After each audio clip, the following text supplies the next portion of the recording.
Hi friends. അപ്പോൾ എല്ലാ ഫ്രണ്ട്സിനും സുഖം തന്നെയല്ലേ? അങ്ങനെ വിശ്വസിക്കാനാണ് എനിക്കിഷ്ടം കേട്ടോ. എല്ലാവർക്കും എല്ലാ ആരോഗ്യവും അതുപോലെ തന്നെ നല്ല നല്ല സന്തോഷമുള്ള കാര്യങ്ങളും ഒക്കെ നടക്കട്ടെ എന്ന് പ്രാർത്ഥിച്ചുകൊണ്ട് തന്നെ നമുക്ക് ഈ വ്ളോഗ് തുടങ്ങാം കേട്ടോ. അപ്പോൾ ഇന്നത്തെ വ്ളോഗിൽ ഞാൻ പറയാൻ വന്നത് വീണ്ടും കുട്ടികളുമായുള്ള ഒരു എക്സ്പീരിയൻസിനെ കുറിച്ചാണ്. അതായത് നമ്മുടെ മക്കൾ എന്താണ് ചെയ്യുന്നത് എന്നുള്ളതിനെക്കുറിച്ച് പാരൻസ് ആയിട്ടുള്ള നമുക്ക് നല്ലൊരു ധാരണ വേണം. അത് നഴ്സറിയിൽ പഠിക്കുന്ന കുഞ്ഞായാലും ശരി, കുറച്ചുകൂടെ ഹയർ ക്ലാസ്സസിൽ പഠിക്കുന്നതായാലും ശരി, ഈവൻ കോളേജസിൽ പഠിക്കുന്ന കുഞ്ഞുങ്ങളായാലും ശരി, അവർക്ക് ഒരു കരുതൽ, അവരറിയാതെ നമ്മൾ അവരെ കെയർ ചെയ്യണം. ഇതിനു മുമ്പ് ഞാനത് ഒരിക്കൽ പറഞ്ഞിരുന്നതാണ്. എല്ലാ രീതിയിലും നമ്മൾ അവരെ കെയർ ചെയ്യണം എന്നുള്ളതാണ് ഞാൻ പറഞ്ഞത്. ഉപദേശങ്ങൾ എന്ന് പറയുന്നത് ഇപ്പോഴുള്ള ഒരു ജനറേഷനിലുള്ള മക്കൾക്ക് തീരെ ഇഷ്ടമില്ലാത്ത ഒരു കാര്യമാണ് ഉപദേശം എന്നുള്ളത്. അതിന് പകരമായി നമുക്ക് ചെയ്യാൻ കഴിയുന്ന മറ്റു പല കാര്യങ്ങളുമുണ്ട്. അതായത് കുഞ്ഞു മക്കളൊക്കെ ആണെങ്കിൽ അവരറിയാതെ അവരുടെ ബാഗൊക്കെ ഒന്ന് ചെക്ക് ചെയ്യുന്നത് നന്നായിരിക്കും. എന്തെങ്കിലും ഒരു സാധനം കണ്ടാൽ അത് സ്നേഹത്തോടെ അവരോട് പറഞ്ഞ് മനസ്സിലാക്കി നമ്മൾ അവരെ തിരുത്താൻ വേണ്ടിയുള്ള ഏത് മാർഗമാണ്. ഓരോ പാരൻസ് സ്വീകരിക്കുന്ന വഴികൾ ഡിഫറെൻ്റ് ആയിരിക്കും, പക്ഷേ ഓരോ ടീച്ചേഴ്സും അങ്ങനെ തന്നെയാണ്. പക്ഷേ ഏറ്റവും ജെൻറ്റിലായി കുഞ്ഞുങ്ങളോട് ആ കാര്യം പറഞ്ഞ് മനസ്സിലാക്കി അവരെ അതിൽ നിന്ന് പിന്തിരിപ്പിക്കണമെന്നുള്ളതാണ് എനിക്ക് പറയാനുള്ളത്. പിന്നെ പ്രെയർ എന്ന് പറയുന്ന ഒരു കാര്യം ഇപ്പോൾ CBSE സ്കൂൾസിലോ അല്ലെങ്കിൽ അങ്ങനെയുള്ള ഏത് സ്കൂൾ സ്റ്റേറ്റ് ബോർഡിലോ എവിടെ പഠിക്കുന്ന ഒരു കുഞ്ഞായാലും വളരെ ചെറുപ്പം മുതൽ തന്നെ സ്കൂൾ പ്രെയർ, ചില കുഞ്ഞുങ്ങളൊക്കെ ഈ പ്രെയർ ടൈം കഴിഞ്ഞൊക്കെ ക്ലാസ്സിൽ കയറി വരാറുണ്ട്. നമ്മൾ ഒരിക്കലും ഈ പ്രെയർ ടൈമിനെ പ്രെയർ ടൈമിൽ എല്ലാവരും പ്രസൻ്റ് ആയിരിക്കണം. കാരണം ആ പ്രെയർ എന്ന് പറയുന്നത് ഒരു കോൺസെൻട്രേഷൻ ആണല്ലേ. ഒരു ഗ്രൂപ്പ് ഓഫ് സ്റ്റുഡൻസ് ചേർന്ന് എന്നും ഒരേ സമയത്ത് ഇങ്ങനെ പ്രെയർ ചെയ്യുമ്പോൾ ആ കുഞ്ഞുങ്ങൾക്ക് വല്ലാത്ത ഒരു കുറേ ദിവസമൊക്കെ അവർക്ക് കുറച്ച് ഇതായിട്ട് തോന്നുമോ പ്രെയർ അല്ലേന്ന്. പിന്നെ അതൊരു റുട്ടീനാവും, അവരുടെ ജീവിതത്തിൻ്റെ ഒരു ഭാഗമായി മാറും. എല്ലാ സ്കൂൾസിലും അങ്ങനെയാണ്. ചില സ്കൂൾസിലൊക്കെ ഉച്ചയ്ക്ക് ഫുഡ് കഴിക്കുന്നതിന് മുന്നേ ഒരു പ്രെയർ പറയാറുണ്ട്. അതുപോലെ നാഷണൽ ആന്തം നമ്മൾ ഈവനിങ്ങിൽ വരുമ്പോൾ അത് ഉണ്ടാവാറുണ്ട്. അതുപോലെ ഇതൊക്കെ നമ്മൾ ചെയ്യുന്ന എന്തിനാണ്? കുഞ്ഞുങ്ങൾ വർഷങ്ങളോളം ഇത് പ്രാക്ടീസ് ചെയ്യുമ്പോൾ, നഴ്സറി മുതൽ ഒരു 10th സ്റ്റാൻഡേർഡ് +2 വരെ പഠിക്കുമ്പോഴും അവരിത് തന്നെ ഫോളോ അപ്പ് ചെയ്ത് വരുമ്പോൾ അവരുടെ ജീവിതത്തിൻ്റെ, മിക്ക കുഞ്ഞുങ്ങളുടെയും ജീവിതത്തിൻ്റെ ഒരു ഭാഗമാകും. നമ്മൾ ടീച്ചേഴ്സ് ചിലപ്പോഴൊക്കെ അവരോട് സ്ട്രിക്റ്റായിട്ട് യൂണിഫോം ഇട്ടുകൊണ്ട് മാത്രമേ, ടീച്ചേഴ്സ് മാത്രമല്ല സ്കൂളിൻ്റെ തന്നെ റൂൾസിൽ വരുന്നതാണ്. ഏതൊരു സ്കൂളിൽ നമ്മൾ പോയാലും CBSE സ്കൂൾസിലൊക്കെ കമ്പൽസറിയാണ് വിത്തൗട്ട് യൂണിഫോം പെർമിഷൻ കൊടുക്കില്ല എന്നുള്ളത് കുഞ്ഞുങ്ങൾക്ക്. അപ്പോൾ അത് അവരിൽ അടിച്ചേൽപ്പിക്കുന്നതല്ല, അത് ഓൾറെഡി ആ റൂൾസിൻ്റെ ഭാഗമായി കൊണ്ട് നടക്കുന്നതാണ്. അപ്പോൾ കുഞ്ഞുങ്ങൾ അത് ആദ്യം മുതലേ ഇട്ടിട്ട് അവർക്കതൊരു ശീലമായി മാറും.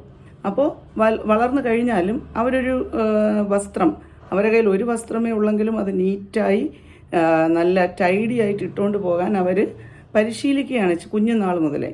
അപ്പോൾ ആ ഒരു ശീലവും അവർക്ക് വരും. ഇതെല്ലാം എൻ്റെ ഒരു പേഴ്സണൽ എക്സ്പീരിയൻസ്, എനിക്ക് തോന്നിയ കാര്യങ്ങളാണ് ഞാൻ നിങ്ങളോട് ഷെയർ ചെയ്യുന്നത് കേട്ടോ. പലർക്കും ഡിഫറെൻ്റ് ഒപ്പീനിയൻസ് ഇക്കാര്യത്തിൽ ഉണ്ടായിരിക്കാം. അപ്പോൾ കുഞ്ഞുങ്ങളുടെ ഇന്ന് അറിയാമല്ലോ, നമ്മളൊരു ടെക്നിക്കൽ വേൾഡിലാണ് നമ്മളിപ്പോൾ ജീവിക്കുന്നത്. അതുകൊണ്ട് തന്നെ നമ്മളെ കുഞ്ഞ് നമ്മുടെ മുന്നിൽ വളരെ സൗമ്യനായിരിക്കുന്നത് കൊണ്ട് തന്നെ ആ കുട്ടിക്ക് യാതൊരു കുഴപ്പവും ഇല്ല, അല്ലെങ്കിൽ അത് ഏറ്റവും നല്ല കുഞ്ഞാണ് എന്നുള്ള തെറ്റിദ്ധാരണ ഒരു പാരൻസിനും ഉണ്ടാവാൻ പാടില്ല. നമ്മളത് വാച്ച് ചെയ്യുക, നല്ല രീതിയിൽ ശ്രദ്ധിക്കുക. ഈ കുഞ്ഞ് ശരിക്കും ഒരു ജെൻറ്റിലായിട്ട് തന്നെയാണോ ഇരിക്കുന്നത്, അതോ ഇവൻ്റെ മനസ്സിൽ എന്തെങ്കിലും തരത്തിലുള്ള, ഇവൻ്റെയോ അല്ലെങ്കിൽ ഈ കുഞ്ഞിൻ്റെ മനസ്സിൽ എന്തെങ്കിലും തരത്തിലുള്ള ഒരു വയലൻസ് എവിടെയെങ്കിലും ഒളിഞ്ഞു കിടപ്പുണ്ടോ എന്നുള്ള ഒരു കാര്യം നമ്മൾ ശ്രദ്ധിക്കുക. അതുപോലെ അവരറിഞ്ഞുകൊണ്ട് ശ്രദ്ധിക്കണമെന്നില്ല, അവർ കാണാതെയും കണ്ടും ഒക്കെ നമുക്കവരെ ശ്രദ്ധിക്കാൻ കഴിഞ്ഞിരിക്കണം. ചെറിയ ഒരു മാറ്റം, നമ്മുടെ കുഞ്ഞിൻ്റെ മുഖത്ത് ഒരു ചെറിയ മാറ്റം ഉണ്ടായാൽ അതെന്താണെന്ന് നമ്മൾ അന്വേഷിച്ചറിയണം. അതുപോലെ നമ്മുടെ കുഞ്ഞുങ്ങൾക്ക് ഇനി എത്ര വലിയ കാര്യമായിക്കോട്ടെ, അത് വീട്ടിൽ വന്ന് പറയാനുള്ള ഒരു സ്പേസ് അത് നമ്മൾ പാരൻസ് കൊടുക്കണം. അതുപോലെ അവരുടെ പഠന കാര്യത്തിലായാലും അവരുടെ ടീച്ചറുമായും നമ്മൾ നിരന്തരം കോണ്ടാക്ട്സിലിരിക്കണം. നിരന്തരം കോണ്ടാക്ട്സിലിരിക്കണം. എന്തെങ്കിലും ചെറിയ ഒരു കുഴപ്പം നമ്മളെ കുഞ്ഞിനുണ്ടെന്ന് തോന്നിയാൽ നമ്മൾ സ്കൂളിൽ പോകാൻ ഒരിക്കലും മടിക്കരുത്. സ്കൂളിൽ ഓഫീസിൽ ചെന്ന് അതിൻ്റെ കാര്യങ്ങൾ, കോളേജാണെങ്കിൽ കോളേജ് ഓഫീസിൽ നമ്മൾ ചെല്ലണം പാരൻസ്. അല്ലാതെ നമ്മളെ മക്കളെ ഹോസ്റ്റലിൽ വിട്ടതിന് ശേഷം അല്ലെങ്കിൽ നമ്മളൊരു കോളേജിൽ അവരെ ചേർത്തതിന് ശേഷം അവരുടെ ഒരു കാര്യങ്ങളും അന്വേഷിക്കാതെയോ അല്ലെങ്കിൽ ആഴ്ചയിൽ ഒരിക്കൽ വിളിക്കുകയോ ദിവസത്തിൽ നമ്മൾ കോണ്ടാക്ട് ചെയ്യാതെയോ ഒക്കെ ഇരിക്കുമ്പോൾ ആ കുഞ്ഞ് നമ്മളുമായി ഒരു കമ്മ്യൂണിക്കേഷനും ഇല്ല അല്ലേ. അതുപോലെ നമ്മൾ ഡെയിലി ഒരു കുഞ്ഞിനെ വിളിച്ച് സംസാരിക്കുകയും കോണ്ടാക്ട് ചെയ്യുകയും ചെയ്യുമ്പോൾ ഒരു ദിവസം ആ കുഞ്ഞിൻ്റെ കാര്യത്തിൽ എന്തെങ്കിലും മിസ്സിങ് വന്നാൽ തന്നെ നമുക്ക് ഓൺ ദ സ്പോട്ട് ആ കാര്യം തിരിച്ചറിയാൻ കഴിയും. പിന്നെ ഒട്ടും തന്നെ വൈകാതെ നമ്മൾ ആ സ്പോട്ടിലേക്ക് എത്തുക എന്നുള്ളതാണ്. നമ്മൾ വൈകാൻ പാടില്ല. ഇത്തരം കാര്യങ്ങളിൽ നമ്മൾ വളരെ ക്യൂരിയസ് ആയിട്ട് at the same time loving ആയി നമ്മൾ കാര്യങ്ങൾ നേരിടണം. നമുക്ക് ദേഷ്യം വരും പലതും കാണുമ്പോൾ. പക്ഷേ ആ ദേഷ്യം നമ്മൾ കൺട്രോൾഡ് ആയിട്ട് ഉപയോഗിക്കണം. നമ്മുടെ മക്കളായതുകൊണ്ട് തന്നെ അവർ വളരെ ലോലമായ ഒരു ഹൃദയമുള്ളവരാണ് എന്ന് നമുക്കൊരിക്കലും ചിന്തിക്കാൻ കഴിയില്ല. ഇന്നത്തെ സിറ്റുവേഷൻസ് ആ തരത്തിലാണ് പോകുന്നത്. നമ്മുടെ കുട്ടികൾ നമ്മുടെ വീട്ടിൽ നിന്ന് ഇറങ്ങിക്കഴിഞ്ഞാൽ സ്കൂളിൽ തന്നെയാണ് അവർ പോകുന്നത്. പക്ഷേ ആ സ്കൂളിൽ തന്നെ പല കുട്ടികളുമായാണ് അവർ ഡീൽ ചെയ്യുന്നത്. പല അറ്റ്മോസ്ഫിയറിൽ നിന്ന്, പല അന്തരീക്ഷത്തിൽ നിന്ന് വരുന്ന കുഞ്ഞുങ്ങളുമായി നമ്മുടെ കുഞ്ഞുങ്ങൾ മിങ്കിൾ ചെയ്യുകയാണ് അല്ലേ. അപ്പോൾ അവിടെ അവരെന്തൊക്കെയാണ് ചർച്ച ചെയ്യുന്നതെന്നുള്ളത് നമുക്കറിയില്ല.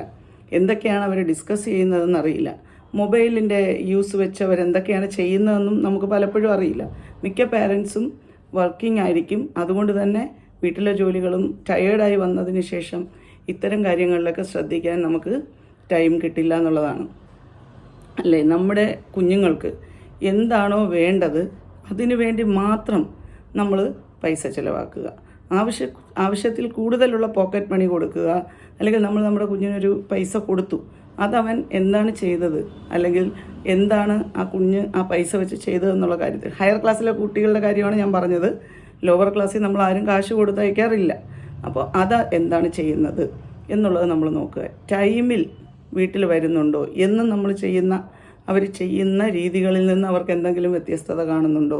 പ്രത്യേകിച്ച് ആൺകുട്ടികളുടെ റൂമൊക്കെ ആണെന്നുണ്ടെങ്കിൽ അമ്മമാർ എപ്പോഴും പോയി ആ റൂമിൻ്റെ നൂക്ക് ആൻഡ് കോർണർ, അതായത് ഓരോ ഭാഗങ്ങളും നമ്മൾ ചെക്ക് ചെയ്തിരിക്കണം. അവിടെയൊക്കെ എന്താണ് നമ്മൾ ആ റൂമിൽ വന്നിട്ടുള്ള മാറ്റം, കാര്യങ്ങൾ എന്നുള്ളത് ശ്രദ്ധിച്ചതിന് ശേഷം വളരെ വയലൻ്റായി ആ കുഞ്ഞിനോട് അക്കാര്യം സംസാരിക്കുകയോ നേരിടുകയോ ചെയ്യരുത്. അതിന് കുറച്ച് സമയമെടുത്തുകൊണ്ട് അറ്റ് ദ സെയിം ടൈം വളരെ പെട്ടെന്ന് തന്നെ കുറച്ച് മാനസികമായ സംയമനം പാലിച്ചുകൊണ്ട് തന്നെ ആ പ്രശ്നത്തിനെ ആ കുട്ടിയുടെ അച്ഛനോടും അതുപോലെ നമുക്ക് സംസാരിക്കാൻ കഴിയുന്ന മറ്റുള്ളവർ എല്ലാവരോടും ഷെയർ ചെയ്യണമെന്ന് ഞാൻ ഒരിക്കലും പറയില്ല. ഏറ്റവും വേണ്ടപ്പെട്ടതെന്ന് നമ്മൾ കരുതുന്ന ആൾക്കാരുമായി അക്കാര്യം ഷെയർ ചെയ്യുകയും സ്കൂൾ അധികൃതരുമായി സംസാരിക്കുകയും അതിനുവേണ്ട കൗൺസിലിങ്ങും കാര്യങ്ങളുമായി നമ്മൾ മുന്നോട്ട് പോവുകയും വേണം. എന്നാൽ മാത്രമേ നമ്മുടെ മക്കളെ നമുക്ക് തിരിച്ചു പിടിക്കാനായിട്ട് സാധിക്കുകയുള്ളൂ. അത്രയേറെ വേസ്റ്റായിട്ടുള്ള ഒരു സിറ്റുവേഷനിൽ കൂടെയാണ് നമ്മുടെ മക്കളും നമ്മൾ മാതാപിതാക്കളും ടീച്ചേഴ്സും എല്ലാം കടന്നു പോകുന്നത് അല്ലേ.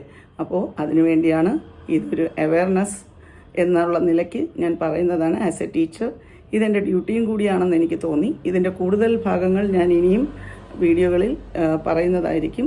ഇന്ന് റാൻഡമായിട്ട് ഞാനിങ്ങനെ പറഞ്ഞു പോയതാണ്.